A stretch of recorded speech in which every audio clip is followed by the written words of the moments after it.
Hola! Hola! My name is Greg. My name is Lisa. And this is our Greg and Lisa channel.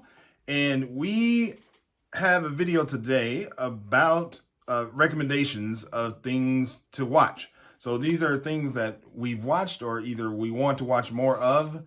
And I'll just say right off the top, if you have any suggestions, we definitely recommend that you put those down in the comments so that other people can see those and go out and just keep building our community.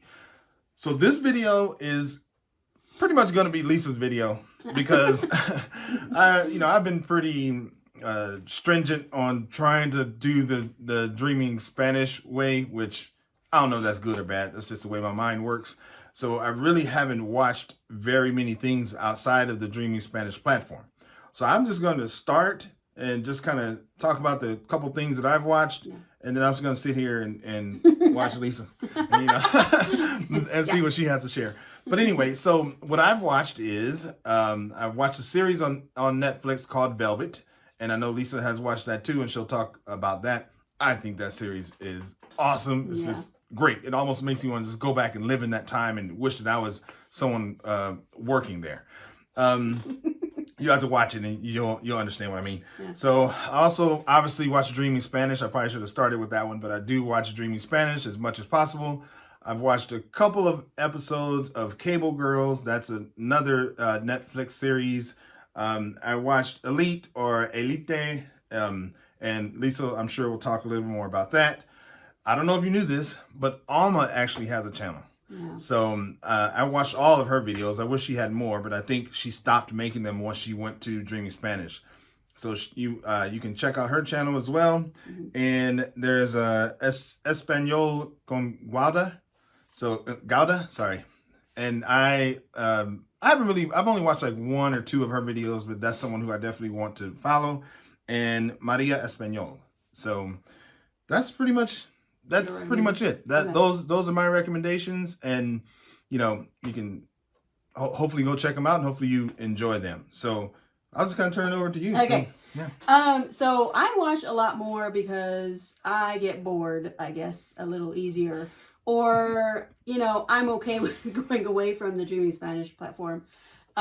Which is okay. Yeah, I think it's okay. It's comprehensible input is the idea, and so I definitely still watch Dreaming Spanish, but in addition to that, to keep my attention going, I started watching Velvet, like Greg said. It's just it's a lot of drama and romance and drama and this and that. It's just super fun to watch that. Mm-hmm. So give it a try. They speak really fast. It is in Spanish, but you from the context of what's happening, you'll start to get it, and slowly you'll start to get it. And then the Las Chicas de Cable is another one. They speak a little bit slower, and it's in the same back in the, I don't know what they're 40s or something. Yeah, was in the 40s. So I think they're same makers as Velvet. So that's another good one. And then what I have done is watch a couple movies that I know really well, and I watch them dubbed in Spanish. So I watched 16 Candles, because if you're my age, you've probably seen that one 50 times. Yeah. So I knew that one. So it was kind of actually cool watching that one dubbed in Spanish. And then I watched Stand By Me. Those are really the only two movies I watched. I watched Carmen Sandiego. It's a cartoon, but it's actually kind of like an older person. Not I wouldn't say an adult cartoon. Mature. Yeah, it's more of a mature cartoon instead of like Peppa Pig. That cartoon's kind of annoying. I don't know. You guys, I mean, it's good to watch as a beginner, but that winking gets kind of annoying.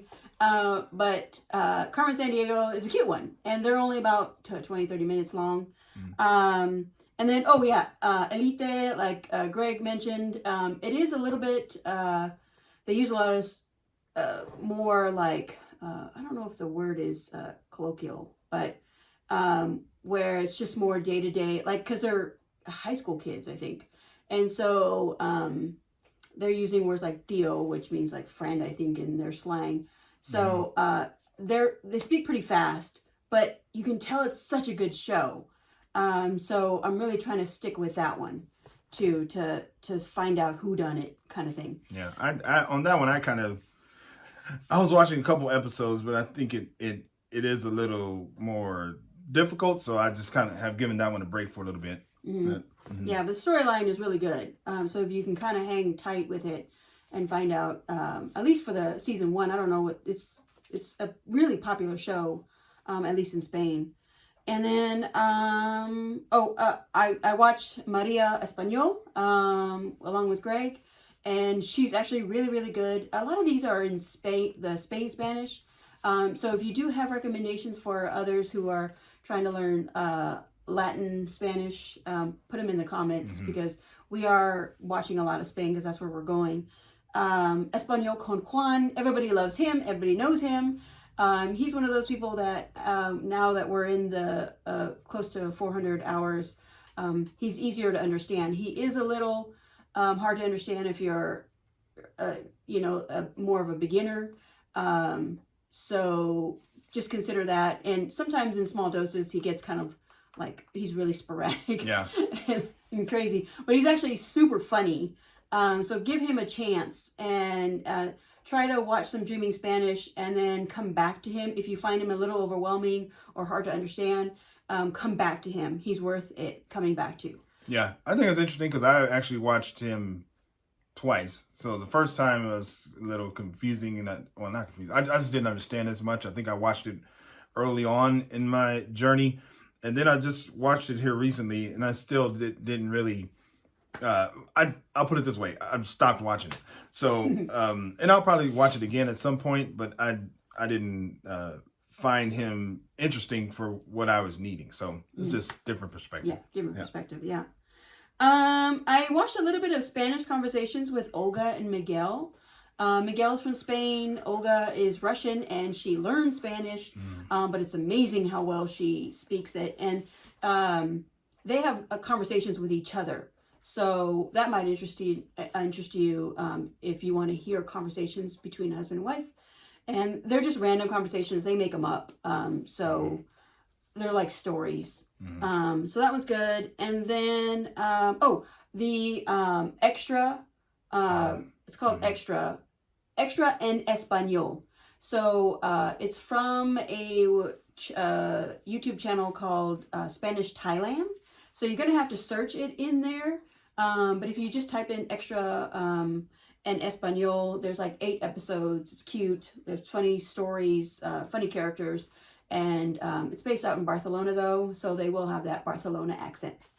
And the most recent ones, Espanol con Gauda, she's really good. I think it's Guada. I'll put it in the comments.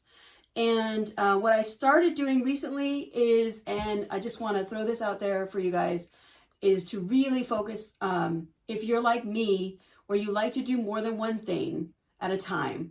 And that's just how I am. Like, it's hard for me to sit there and just like watch something. So I did start watching podcasts or listening to podcasts. And I know Pablo talks about podcasts a lot. And I never could find one, but the Espanol con Gauda, she actually recommended some. And so I started listening to those. It's I like Spanish Language Coach. It's called Spanish Language Coach. I think his name is Cesar, Cesar. And he has beginning Spanish, intermediate, and advanced. So you pick what works for you. I did find that the beginning, he's speaking with his he's speaking with someone else, and they're somewhat of a beginner because he corrects them every once in a while. They're speaking a little bit slow. So I jumped to the intermediate, and for some reason I understood it a little bit better. I don't know what's going on in my brain, but I understand faster, a little bit faster, better than I do someone talking really slow and kind of choppy.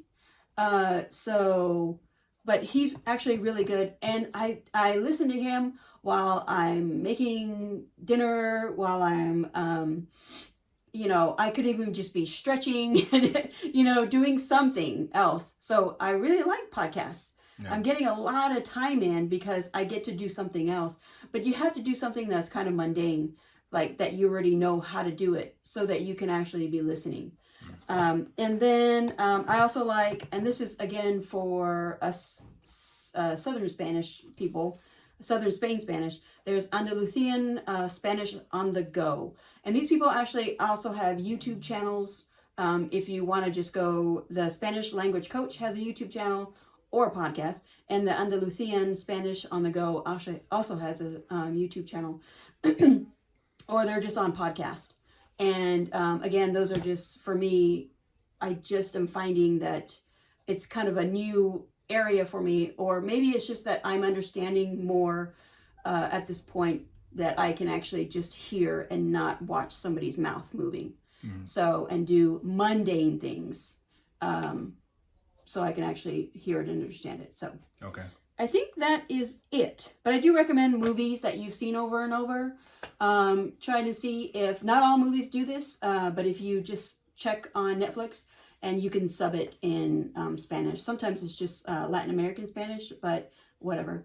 Yeah. Okay. And that's pretty much it. Well, that was good. Yeah. Good job. I think we're going to label this one the Lisa video. But hey, I'm just sitting here just looking, just like my regular self. Yeah, just looking pretty, But she makes fun of me because my favorite flavor of ice cream is vanilla. Yeah. So, yeah, that's just me. Yeah, exactly. but anyway, so just a reminder, if you have any suggestions, please put those in the description. Let's help each other out. In the comments, sorry. And then, as Lisa mentioned, if you have any that are not, or if any Latin America Spanish, please include those as well, because we don't really watch those and we want, everybody to be able to benefit from this. So I think that is it. Was there anything else? No. Okay, well, thanks for stopping by. Like, share, comment, all of those normal YouTube things. Venga. Adios. Hasta luego.